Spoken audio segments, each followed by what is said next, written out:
Hello, I'm back. I'm Joni Rotten. I study human behavior. I want to know why we do what we do. This article comes to us from Research Square. Does the immune system link childhood trauma to adult mental illness? Let's see. It's from 2021. You can see its information there. Let's just go down. It's very short. It's just this. It's abstract. They're asking a question. Although traumatic events in childhood can lead to psychiatric disorders later in life, the biological origins of this relationship aren't well defined. Overactivation of the immune system has been implicated in a range of psychiatric conditions, including bipolar disorder, schizophrenia, and anxiety disorder. Despite this well-known association, the events initially causing this activation remain a mystery.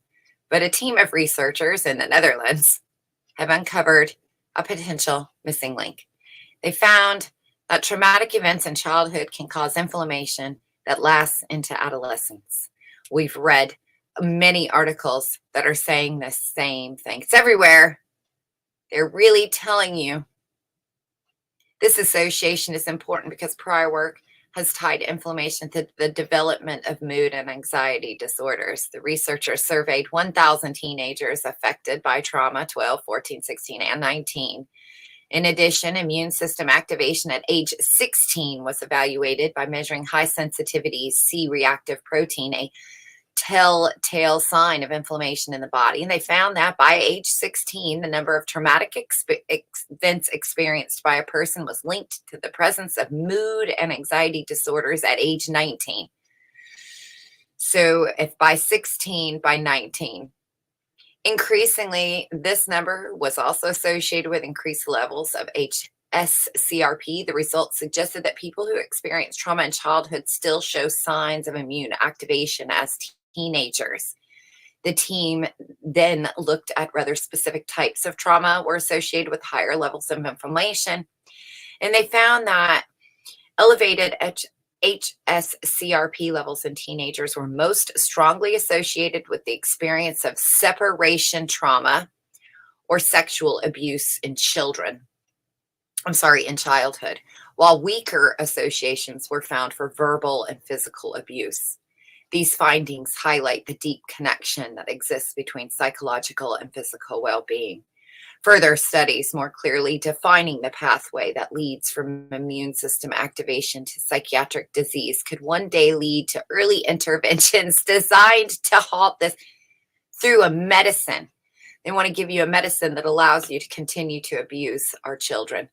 I find this stuff so interesting because I've said before that when I first discovered that I had some kind of genetic whatever that caused me to have certain quirky things about myself, I'd come across a research that was this was back in the 80s, they were taking children that were born with the same genetic markers, and they were following through their lives, marking down every time they moved, every time their parents divorced, every time they stubbed a toe, broken arm, lost a grandparent, lost a pet, and they would mark them and then take their blood and to ultimately see if any of these activities or these things that happen equal specific outcomes later. If there literally is, and that's what this article is saying, exactly that separation trauma and sexual abuse in childhood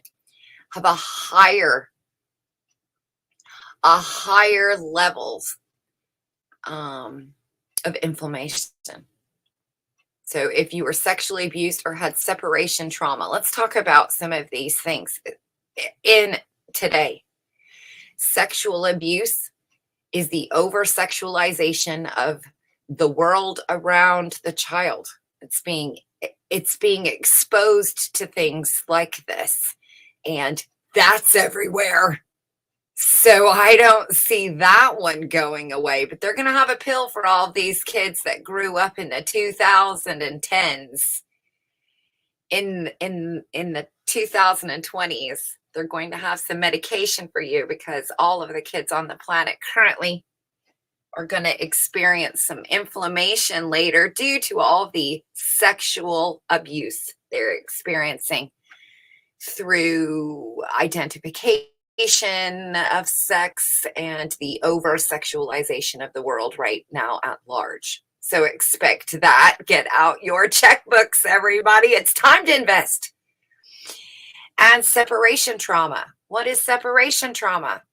That's going to school. That's being dropped off at a daycare center at 4 weeks old or 6 weeks old and left in a crib to cry, left on the floor to be crawled all over, bit, things thrown on, climbed on. You know how babies act.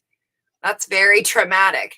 A baby's meant to be with its mother. So again, I'm encouraging all of my investors to get out your checkbooks because this is going to be one hell of a ride. Oh, sick fucks.